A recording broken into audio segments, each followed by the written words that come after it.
matin, l'Éternel m'a mis un message à cœur. Et sans plus tarder, nous allons prendre notre Bible dans le livre de Luc, chapitre 8, versets 22 à 39. Mais il répondit, ma mère et mes frères, ce sont ceux qui écoutent la parole de Dieu et qui la mettent en pratique. Un jour, Jésus monta dans une barque avec ses disciples. Il leur dit, passons de l'autre côté du lac. Et ils partirent. Pendant qu'ils naviguaient, Jésus s'endormit. Un tourbillon fondit sur le lac, la barque se remplissait d'eau, et ils étaient en péril. Ils s'approchèrent et le réveillèrent, en disant, Maître, Maître, nous périssons.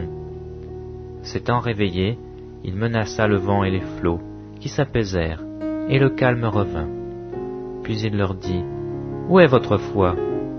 Saisis de frayeur et d'étonnement, ils se dirent les uns aux autres, quel est donc celui-ci qui commande même au vent et à l'eau, et à qui ils obéissent? Ils abordèrent dans le pays des Gésaréniens, qui est vis-à-vis de la Galilée. Lorsque Jésus fut descendu à terre, il vint au-devant de lui un homme de la ville qui était possédé de plusieurs démons. Depuis longtemps, il ne portait point de vêtements, et avait sa demeure non dans une maison, mais dans les sépulcres. Ayant vu Jésus, il poussa un cri, se jeta à ses pieds, et dit d'une voix forte, « Qu'y a-t-il entre moi et toi, Jésus, Fils de Dieu très haut? Je t'en supplie, ne me tourmente pas. » Car Jésus commandait à l'esprit impur de sortir de cet homme, dont il s'était emparé depuis longtemps. On le gardait lié de chaînes et les fers aux pieds, mais il rompait les liens, et il était entraîné par le démon dans les déserts. Tous nous aspirons à grandir, tous nous aspirons à un niveau supérieur. C'est pourquoi le Seigneur m'a mis à cœur de donner ce message qui a pour thème le prix du prochain niveau. Au travers de mon thème, tu dois savoir que pour accéder à un niveau supérieur, il faut que tu payes un prix. Amen. C'est cela mon thème. Pour accéder à un prochain niveau, il faut que tu payes un prix. Il s'agit en réalité de Jésus qui était avec ses disciples. Et Jésus était entouré d'une foule partout où il passait. Chaque fois que Jésus était dans un endroit, automatiquement la foule venait. Parce que Jésus était une personne, ce n'est pas lui qui faisait sa publicité, mais c'était la grâce de Dieu qui était sur sa vie. L'onction sur Jésus faisait que tout le monde entendait parler de Jésus. Et la Bible nous dit que Jésus était tellement entouré de personnes, il va dire à ses disciples, passons de l'autre bord, allons de l'autre côté. Et la Bible dit qu'à cette parole, à cette déclaration que Jésus a faite, ses disciples ont obéi.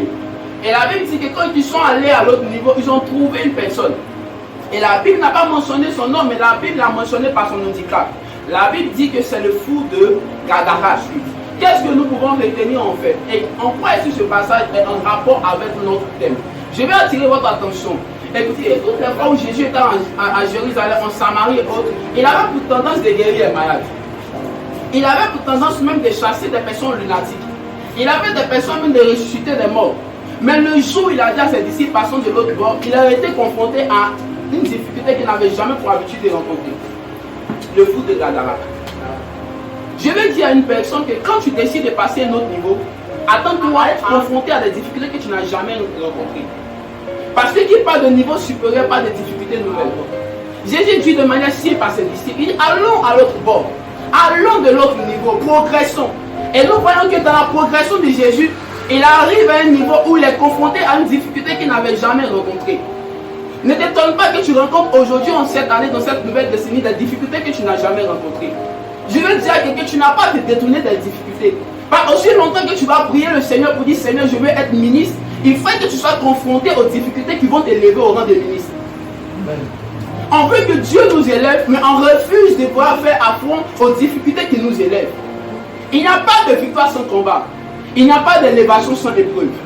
Donc qui veut accéder à une nouvelle dimension doit accéder à une nouvelle épreuve. Si tu veux aller à une classe supérieure, il faut que tu sois confronté aux épreuves de la classe précédente. Amen. Alléluia. Amen. La Bible nous raconte de l'histoire d'un homme qui a marqué son temps, il s'agit du deuxième roi d'Israël. Parlant de David. La Bible dit que durant toute sa vie, David a combattu contre les lions et les loups. La Bible dit que David était derrière les troupeaux durant toute sa vie. Mais le jour où David était confronté devant une nouvelle difficulté, c'est-à-dire Goliath, ce jour-là, les gens commençaient à chanter Saül a tué 1000, David a tué 10 000. En réalité, les difficultés aussi, voici le deuxième objectif. Quand les difficultés viennent, ça peut mettre fin au règne de ceux qui t'ont précédé et dit au début de ton règne. va se passer. Pendant des centaines ou du moins des dizaines d'années, ils ont chanté les louanges de Saül. Mais lorsque David était confronté à Goliath, automatiquement ils ont arrêté de chanter le nom de Saül, mais ils ont commencé à chanter le nom de David. Pour que les gens commencent à célébrer ton nom, il faut que tu sois confronté à Goliath. Parce qu'en réalité, Goliath ne vient pas pour ta plastique. Même si tu es mince, laisse-moi te dire que ta forme physique, là où tu es né, n'a pas d'handicap. Parce que celui qui élève s'appelle l'Éternel. Et cet Éternel-là te dit que quelle que soit ta forme, quel que soit le degré de ta foi, si lui il a décidé de t'élever, alors il t'élèvera. Mais tu dois accepter d'être confronté à une difficulté, car c'est cette difficulté qui va t'élever. Le problème que nous rencontrons, c'est que nous n'arrivons pas à identifier les opportunités dans les difficultés. Parce que derrière chaque difficulté, il y a forcément une opportunité, comme le Père nous a toujours dit. Alors il faut que nous soyons des personnes qui ayons les yeux rivés sur l'Éternel. Des personnes opportunistes, qui pendant que tout le monde pleure, nous sommes là pour dire non, il y a forcément des opportunités. La Bible dit que lorsque Paul se trouvait dans la barque, la Bible dit que tout le monde avait peur parce que Paul était en route pour Damas, ou du moins pour Rome. La Bible dit que le bateau faisait naufrage, tout le monde était apeuré. Mais Paul s'est levé. Pourquoi? Parce qu'il avait reçu quelque chose que tout le monde n'avait pas reçu. Il avait reçu Jésus. Pendant que tout le monde tremblait, Paul rassurait. C'est cela un enfant de Dieu. Parce qu'il savait que pour arriver à Rome, il était obligé de traverser la mer. Je vais dire à quelqu'un, parce que c'était à des millions, à la gloire, il faut que tu traverses la mer au nom de Jésus. Amen. Alors arrête de pleurer sur la mer qui est en train de traverser, sinon Dieu va te mettre à la piscine. Et si tu traverses la piscine, ce n'est pas si que tu as accès à une dimension encore plus nouvelle. Amen. Amen. Et dans le chapitre 6 que je disais tantôt, la Bible va révéler l'identité de Gédéon. Il va dire que tu es un vaillant héros. La preuve, lève-toi, délie d'Israël de Madian. Gédéon prend, il pense que c'est pas sa force. Ils sont réunis toute l'armée d'Israël. Ils étaient des centaines de mille. Il dit, bon les gars, en ce moment, combat, l'Éternel s'est révélé à lui. Il a dit, non Gédéon. Moi je suis un Dieu qui ne partage pas ma gloire. Si tu prends 110 000 personnes ou 2000 personnes pour aller combattre, si tu gagnes le combat, ce sera trop facile. Les gens ne vont pas te considérer, les gens ne vont pas te respecter. Donc pour cela, Gédéon, je voudrais que parmi toutes ces personnes, il faut qu'on se manque 300 personnes. Il y a des personnes ici parmi nous, pour commencer un projet, ils attendent d'avoir des millions. Et pour si tu as des millions, que tu commences un projet, où est la gloire de Dieu dedans? Mais lorsque tu commences à vendre ton fils avec un budget de 1000 francs et que tu accèdes à 2 millions, tu reconnais que Dieu est Dieu. Le problème, ce n'est pas la quantité de ton budget. Le problème, c'est ta détermination. Parce que si tu es déterminé à entreprendre quelque chose, quel que soit le faible moyen que tu as la capacité de faire avec. Il y a des personnes qui ont commencé par vendre cigarettes aujourd'hui quand ils meurent. Pourquoi pas toi? Ils sont comme nous. Mais qu'est-ce qui nous manque? C'est qu'on n'a pas la même mentalité qu'eux. On pense qu'il faut forcément un ange qui doit apparaître avec une valise de millions pour dire commence ton budget. Aussi longtemps que tu vas rester dans cette expérience, tu vas manquer de foi et tu vas être toujours en train de pleurer les nuits. Les années vont avancer parce que ce n'est pas à cause de toi, le temps va s'arrêter. Tu vas avoir 30 ans, 32 ans, 33 ans, 34 ans, 35 ans et tu vas voir qu'aucun de tes projets va se réaliser. Si tu veux que tes projets se réalisent, il faut que tu apprennes à rencontrer des difficultés, c'est-à-dire à t'asseoir sur le soleil avec 1000 francs en train de vendre ton fils. Quand tu vas voir que tu es fidèle à celui-là, il va te donner l'opportunité d'ouvrir un magasin. Quand il va voir que tu es fidèle aussi à celui-là, il va te donner l'opportunité d'acheter des véhicules. Quand il va voir que tu es fidèle à celui-là, il va commencer même à t'utiliser au point où tu vas acheter un jet privé. Donne-moi un amen. Amen. C'est cela que tu vas dire véritablement Dieu est Dieu. Parce que si tu es né avec une cuillère en or, où est-ce que Dieu est Dieu? Aucunement Dieu est Dieu dans ta vie. Donc tu dois comprendre que pour accéder à un niveau, pour que ton témoignage soit palpable et véritable, il faut que tu accèdes aussi à des moments de difficulté. Il dit l'épidémie que nous sommes en train de vivre en réalité est la fin d'une saison et le début d'une nouvelle. Pourquoi la fin d'une saison? Vous allez voir qu'à la fin de cette épidémie, il y aura vraiment une technologie avancée au niveau de la médecine.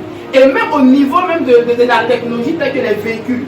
Autrefois, on regardait dans les films des véhicules qui s'envolaient, dans les films bizarres. Mais c'est à partir de cette décennie que ces choses ont commencé à apparaître. Je vais dire à quelqu'un, peut-être les difficultés que tu rencontres, aujourd'hui tu es en train de te plaindre parce que tu ne connais pas le plan de Dieu. Et ce n'est pas à toi de savoir quel est le plan de Dieu. C'est que toi, tu es arrivé le droit, c'est de t'inscrire dans la vision de Dieu. Parce que tu n'es pas Dieu, tu ne peux contester avec Dieu. Tes plans ne vont rien changer. Ce qui va changer quelque chose, c'est que tu te dis, Seigneur, je me confie en toi. La Bible dit Jésus à Gethsémane, il a vu que sa mort était proche. Et il a dit non, c'est difficile. Il a fléchi les genoux. C'est normal, humainement parlant, quand tu verras les difficultés, tu vois plutôt la douleur qu'il y a dedans. Si tu ne veux pas souffrir plus demain, il faut souffrir maintenant. Parce que si tu refuses de souffrir aujourd'hui, demain tu vas plus souffrir. Amen. Alléluia. Amen. En tant que tel, il faut qu'on paye le prix. Le prix souvent, ça va être très coûteux pour toi. Parce que chacun n'a pas la même dimension de grâce. Chacun n'a pas le même niveau, chacun n'a pas le même appel. Toi, tu peux être appelé à construire des immeubles. À cause de cela, Dieu va te faire passer par 50 ans de galère. Dis Amen. Amen. Oui, parce qu'il faut que Dieu te plie. Amen. Comment toi, tu te vois en train de compter de l'argent? Comment toi, tu te vois en train de te marier? Mais quand tu as ta situation, tu es célibataire. Tu te poses la question, mais comment est-ce que je vais me marier? Comment est-ce que cela pourrait être possible? Mais je vais te dire, cette même question, Sarah s'est posée quand elle avait 89 ans. Elle se posait la question, est-ce qu'il est possible que je puisse enfanter? Mais là où ça dit à Abraham, est-ce qu'il y a quelque chose qui est impossible à Dieu? Et l'année qui a suivi, nous avons vu que Abraham et Sarah ont enfanté. Je vais dire à quelqu'un, ton projet, ce n'est pas toi qui gères, c'est Dieu qui gère. Amen. Et ce qui est encore plus important, c'est que quand tu portes l'enfant, tu as des douleurs, tu pleures. Souvent même tu veux te coucher comme ça, tu n'arrives pas. Tu veux te coucher comme ça. Souvent même l'enfant est en train de bouger. Tu te couches comme ça, c'est difficile. Et tu commences à pleurer des nuits. Le jour même de l'enfantement, tu commences à inciter ton homme. On a rencontré ça à l'hôpital. Hey, tu m'as tué, chien là, imbécile là, il est au travail. Moi je souffre. Mais une fois que l'enfant est sorti, quand tu regardes le projet, tu dis waouh, quelle excellente grâce. Je vais dire à quelqu'un, quand tu vas commencer à te lever, tu vas plus te souvenir de tes douleurs. Amen. Et tes douleurs seront que des témoignages. Amen. Alléluia. Amen. C'est à cela que Dieu t'appelle à un niveau supérieur. Mais pour que tu puisses passer par là, il faut que tu acceptes de porter l'enfant pendant 9 mois. Tant que tu n'acceptes pas de porter l'enfant pendant 9 mois, l'enfant serait un avorton. Il serait un prématuré. Or, Dieu ne veut pas de projets ou du moins des décès prématurés. Parce que si Dieu te donne des choses prématurément, tu ne sauras pas comment prendre soin. Donc Dieu veut que ta grossesse arrive à terme. Il y a plusieurs parmi nous, nous sommes enceintes des projets. Plusieurs parmi nous sommes enceintes même des visions. Mais on se pose la question, quand est-ce que ça sera à terme? Écoutez, pendant que Dieu instituait les 9 mois de grossesse, qui était là? Personne. Ça se subit. On vit ça. Donc le temps de ton enfantement, tu ne sauras jamais. Ça dépend de l'autorité divine. Tout ce que tu dois faire, tu dois t'inscrire dans le plan. Soumets-toi à Dieu. Lorsque tu te soumettras à Dieu, les difficultés que tu vas rencontrer te donneront un autre niveau. Sur ce que Dieu te bénisse, acclame le Seigneur.